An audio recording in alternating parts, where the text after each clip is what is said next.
Hello, welcome back to another video, and today we're going to shake things up a bit because this time I have an old figure.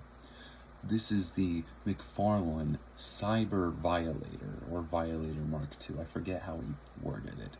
This was part of the 90s Spawn toy line that he made way back when in the 90s. So I got this at a comic book shop about 10 years ago for the price of, what was it, $20. So this should be semi-easy to acquire. A lot of McFarland toys are really easy to obtain. They circle a lot around on the internet, and you could probably find them unopened for a decent enough price. But with that said, yeah, let's get right into the review here. So for starters, for accessories, he's got this piece that comes off, but we don't really need to take it off because this is the way it's meant to be, you know. So we'll start with the head. This is great. I love this design. It's a shame he went for a big and beefy Violator when he came back to the Spawn franchise for his toy line. I would have loved an uber articulate skinny Violator, you know, because I mean the Violator's like one of my top 3 favorite comic book villains, so it would have been nice to have a more articulate version of him. But with that said, you know, this is still really great. Now, mind you, this isn't something that happened in the comics. This is just something he made for the toy line, so. But this is cool nonetheless. Who doesn't love cyborg demons? I mean, Doom proves everyone loves cyborg demons. So, we've got the nice bug eyes, really well sculpted.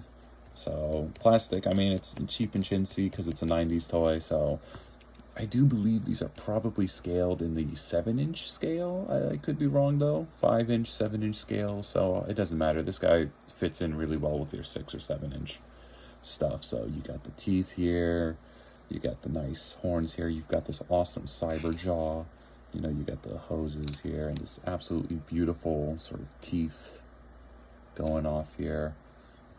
So let's see, we got this really cool cybernetic enhancement, you know, this eye enhancer. I don't know what it does. Maybe it's a laser vision, maybe it's just a monocle, a fancy monocle, but really cool. Very 90s kino, you know, very 90s edge kino. So going up, we have the back here with various welts and veins and really great texturing. McFarland's always been an absolute mad lad when it comes to texturing. It's always good. So even though it's smooth in certain parts, it's still really cool. You know, you got this back with the spine and whatnot, and then you've got this cyber tusk here, really well cool. Edge kino, you got a ratchet there, nice sharp scythe blade here. Oh shit, oh.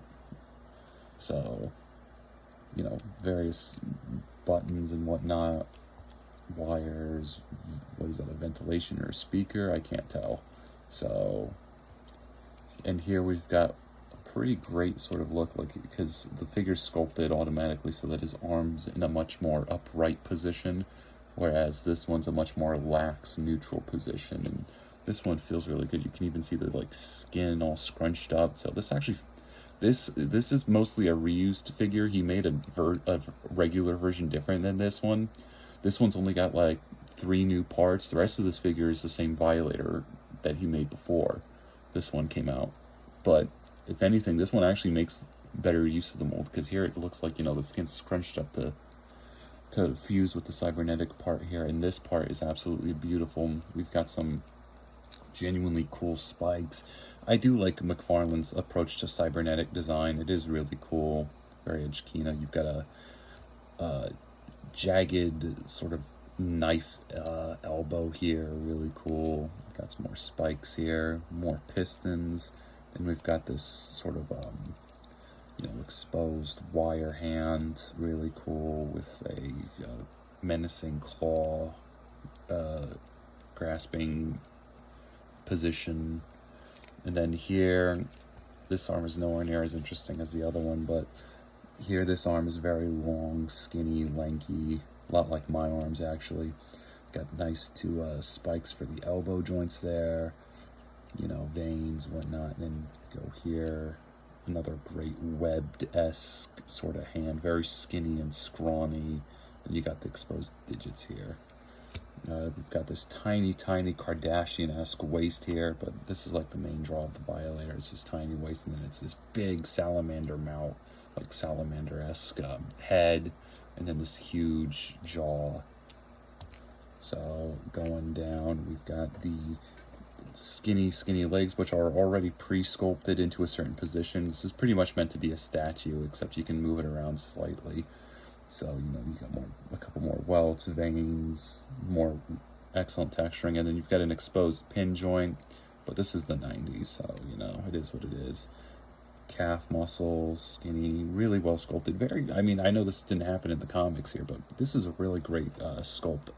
So very accurate to the character in the original comics, and absolutely makes use of his wondrous design.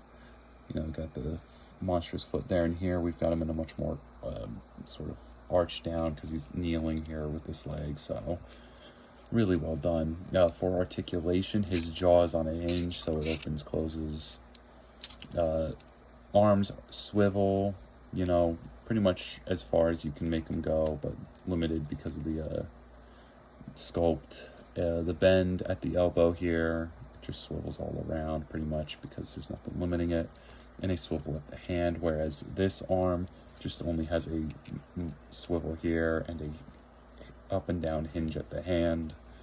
The hips only just go backwards, not very far because of the sculpt, but they can go all the way forward. So, and then there's just bends at the knee. With that said, if you like the Violator design and whatnot, I would say get this. I mean, these are really easy to find, you know, for decent prices. Doesn't come with any accessories too, so that's another one, I suppose, with the exception of his visor here or whatever. But yeah, it's really kino. I like it. So with that said, I will see you all in the next video. Thanks for watching.